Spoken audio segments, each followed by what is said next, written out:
Hey everyone, it's your girl Maddie here, aka Beaver Mosh, and I have not made a video in a couple weeks, but that's because I was out of town in Baltimore, Maryland, attending Maryland Deathfest 2024. I had an amazing time. It was the first time I've been there. I'm so glad I made the trip. I spent way too much money, but we're not going to talk about that. But I wanted to tell you all about it. I wanted to tell you about my experience and give a bit of a recap for you. The fest itself took place in the middle of Baltimore's Inner Harbor, which I thought was a great location.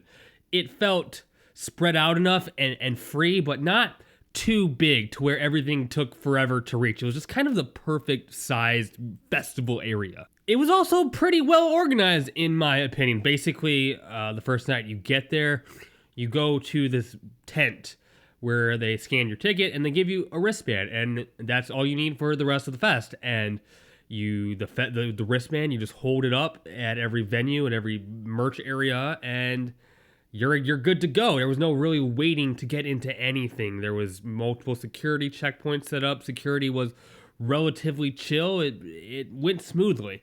The only time I really had to stand and wait for a long time for a thing was the first night on the merch tent, and really my only maybe thing that kind of did not go smoothly at the fest. I basically stood in line for the entirety of Arcturus Asset, who was playing in the marketplace stage, which is on the same side of the festival as the merch tent. And I just stood for like an hour in this massive line waiting to get a couple band shirts.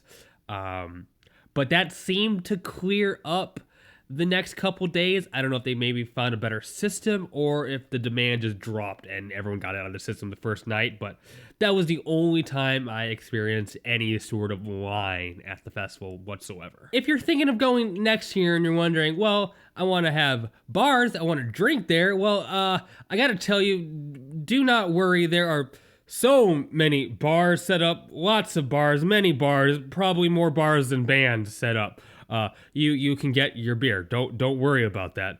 But as a sober person, I really appreciate that most of the bars set up had Cokes and NA beers. There were some frozen lemonades to drink. There was enough for me to keep myself refreshed. Even one of the stages, soundstage, had some really nice, cheap, and good tasting mocktails. So thank you for that. In terms of the overall setup involving stages, I was a big fan of it. Essentially, there were two main stages.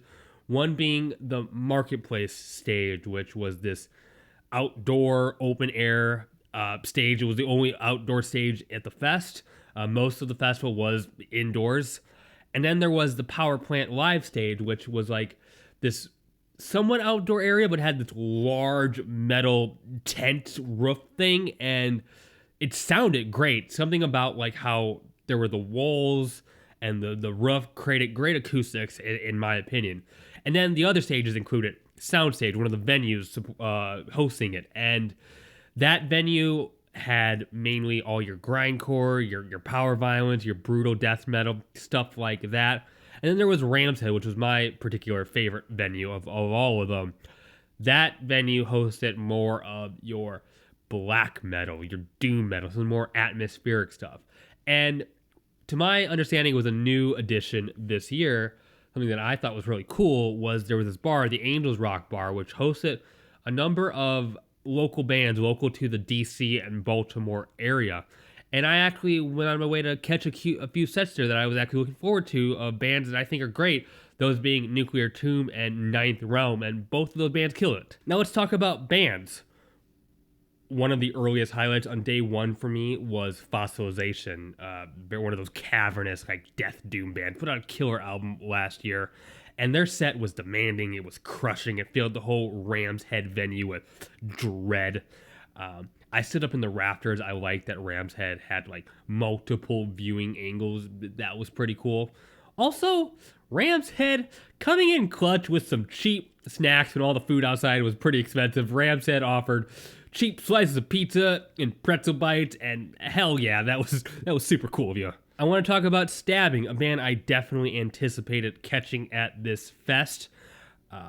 and they killed it.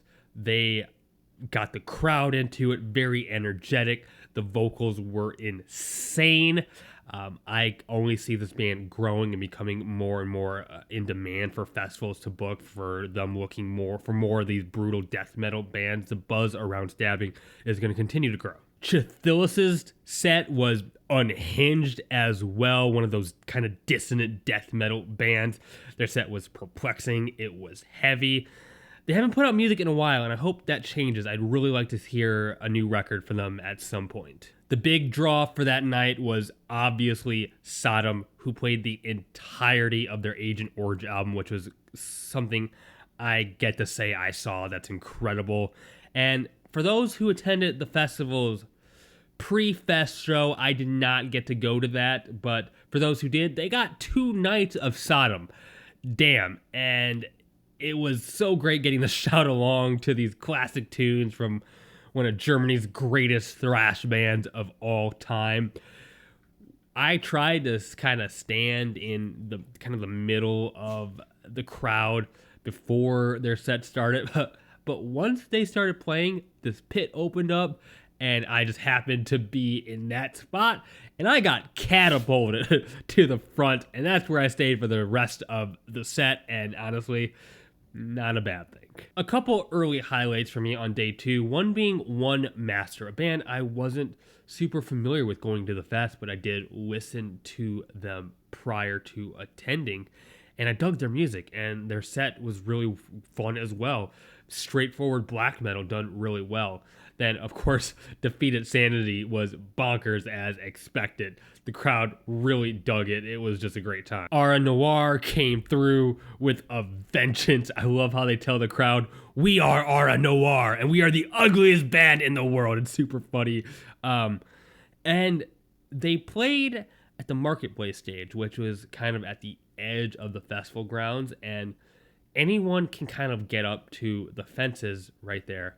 And so it was really cool to see was just people walking around from Baltimore or whatever they were doing, standing at the fences and watching, trying to figure out what these metalheads were doing, what this band was doing, probably not understanding it, but they were into it, and that was super cool. Now, the band that sold the ticket to me, the reason I decided I had to go to Baltimore for this fest, was Spectral Wound.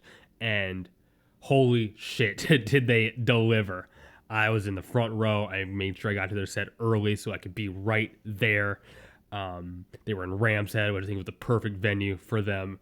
It was a super tight, super dynamic performance, just off the wall, proved to why I think they are one of the best in modern black metal.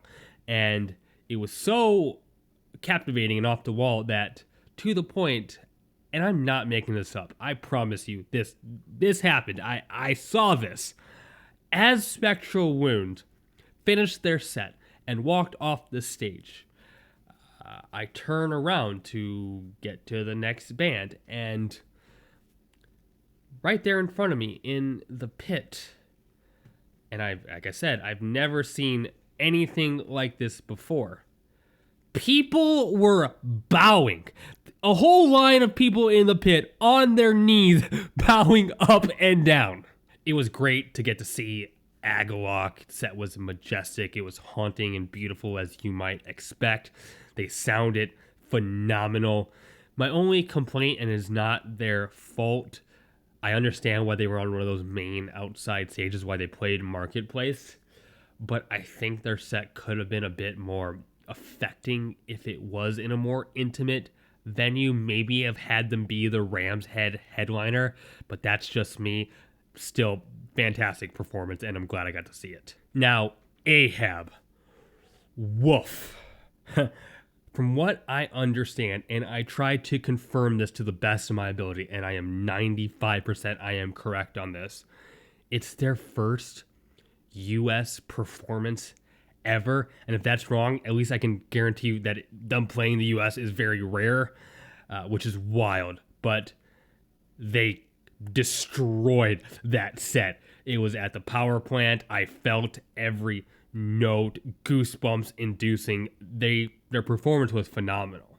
Now, talking about Ahab, another highlight of the fest, involves Ahab was the next night I saw Hemorrhage, and I just happened to be standing next to them in the crowd, and I got to see Ahab just bad boying the hell out to Hemorrhage's set.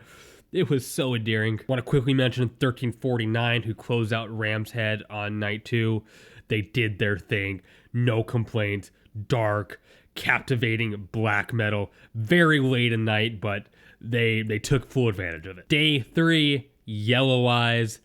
God damn, people love this band, and it shows. I'm such a huge fan of their more experimental take on black metal, and it translated really well to stage. I honestly did not expect Forbidden to rip as hard as they did. There's not a ton of original members left in that band, but they still kicked ass, got a lot of pits going. It was just a good band to play kind of in the middle of the day in the hot sun.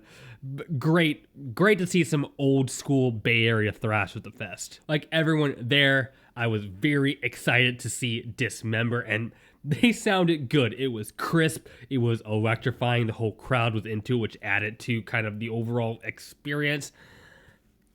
And it started raining, and nobody cared. It was great, and honestly, seeing kind of Dismember's lights reflect off the rain, seeing people circle pit in this, and honestly a drizzle, little more than a drizzle. It was great. I think it elevated the set. I think the rainfall made Dismember's set better. Spectral Voice played Ram's Head and played their entire new album, Spragmos, from front to back. No breaks, and it was a complete blackout show. No lights whatsoever, and as a result, the crowd was just in complete reverence, just soaking in the intensity coming off of those guitars. 2 bands opening up day 4 at Ram's Head included Dieva, of course, who features members of Crypt Sermon, playing a blistering blackened thrash set, and then Spirit Possession, who did something that I was not ready for, and I have a video here of it. Watch as the guitarist / vocalist plays these super technical passages with no pick.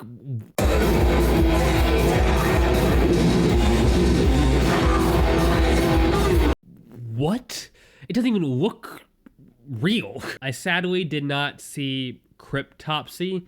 Some people might say, wow, Maddie, you messed up. You missed it. And that's probably true.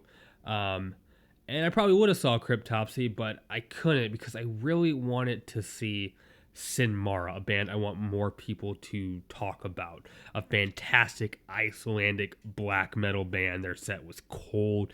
It was grim. The vocalist wore this dark hood the entire time. It was captivating. I've seen Gorguts before. I'll probably see Gorguts plenty of times in the future. I don't care. I'm not missing Gorguts' set. And getting to see this band, this legendary band, still giving everything, still getting the crowd super into it.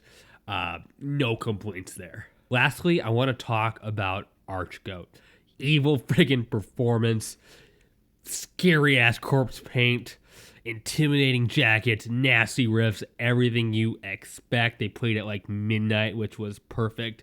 But a key takeaway was getting to see the vocalist guitarist in an indoor venue, I must add.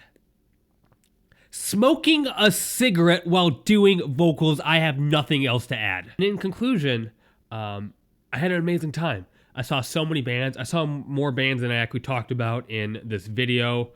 I bought a lot of merch, shirts, patches, all of that.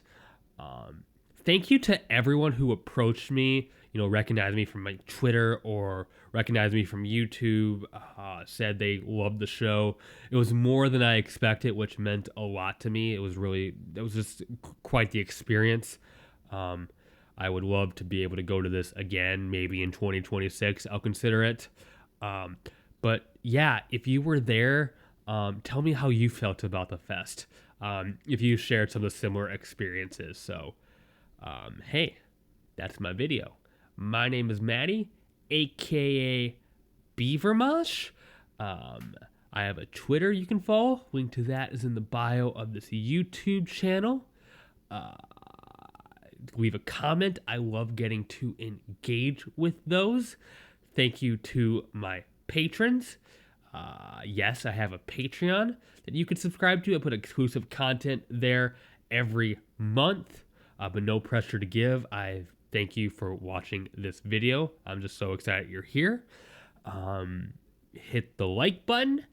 It'd mean the world to me if you'd consider subscribing. Hey, you right there, keep it metal. And hey, I'm signing off.